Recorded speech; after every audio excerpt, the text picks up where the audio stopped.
So, Jay, you mentioned recession. It's on everyone's mind. You have talked a lot about this, and we're at a very interesting crossroads. You've talked about the two threats that are almost at opposite ends of the spectrum. We have stagflation, and we have a national debt crisis, Yep. and those two things do not go hand in hand. So, can you first off, for our listeners, define stagflation, and then talk about these two things that are at odds with each other and what has to give here? Yeah, I mean, these are two things in kind of this big whole thing of the economy and what's going on. But at the end of the day, I think these are two big risks that we face moving forward. So everybody's probably aware that we have a lot of inflation in this country, and things are really expensive. We printed a lot of money, and we've devalued the dollar to a large extent. And so what the Federal Reserve has had to do to kind of fight inflation, one of their big tools to fight inflation is raising interest rates. And the reason that works is because typically inflation is the result of too much demand, too many people with too much money buying too much stuff. And when everybody wants to buy stuff, people that are selling stuff, they need to buy more equipment, more warehousing, more inventory. They have to hire more people just to keep up with all the demand. And when they're spending all this money to like expand their businesses, that costs money. So they pass that cost on to the consumer by raising their prices. So there's a lot of things that factor into inflation, especially this time around. But let's just to make it really simple, and nobody beat me up because this isn't technically true, but to keep it really simple, let's just say that heavy demand leads to price inflation. So if heavy demand leads to price inflation, how do we reduce price inflation? Well, the big thing that the government likes to do is they like to reduce demand, and they do that by raising interest rates. And raising interest rates does two things. Number one, it encourages people to save more money, because when interest rates are higher, savings account rates are higher, checking account rates are higher, CD rates are higher. You can save more money and compound your interest. So people save more money. Number two, it costs more to buy stuff. When interest rates are high, it costs more to buy a car, it costs more to buy a house, it costs more to put things on a credit card if you're not going to pay it off. And so people spend less money. And so between the combination of saving more money and spending less money, demand drops. And when demand drops, businesses don't have to hire as many people, and they don't have to buy as much equipment, and they don't have to buy as much warehousing space, and they don't have to buy as much inventory. And so they're saving money, and there's less demand for their products. And so they start to drop their prices, or at least they stop raising their prices. So raising interest rates is this thing that kind of reduces inflation. And so when we have high inflation, the first thing that the Federal Reserve is going to do is it's going to raise interest rates. The thought is, the conventional thinking is, that you typically need to raise interest rates at least as high as inflation to get inflation to come down. Now, in reality, if we're seeing inflation now like we are at 8%, 9%, it's actually probably higher than that, but let's go with the government's number of 8 or 9%. Some people might be thinking, okay, does that mean we need to raise interest rates to 8 or 9%? In reality, no, because as we start raising it, interest rates, inflation is going to come down. Interest rates go up, inflation down, interest rates up, inflation down, and eventually they're going to meet somewhere in the middle.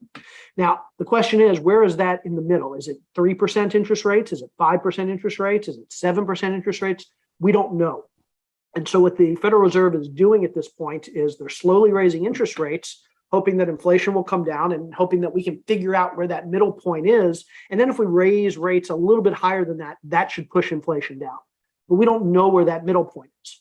So that's what brings us kind of to this dilemma. When you raise rates slowly and you bring inflation down slowly, you run this risk of slowing the economy down in a way that that's not drastic enough.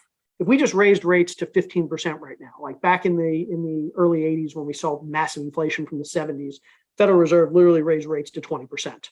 And that just squashed inflation right away. And we saw a big recession and everything was bad for a while, but then got back on track.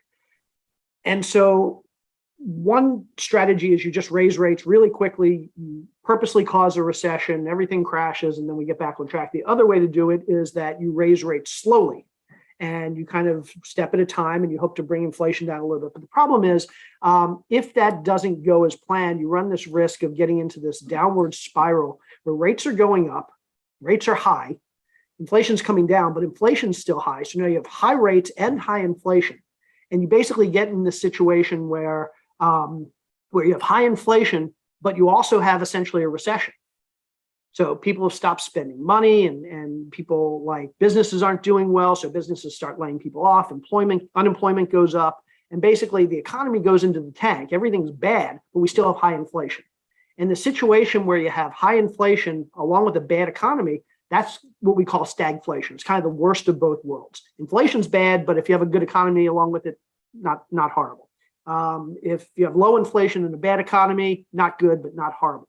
When you have a bad economy and high inflation, that's really bad. And that's what we call stagflation.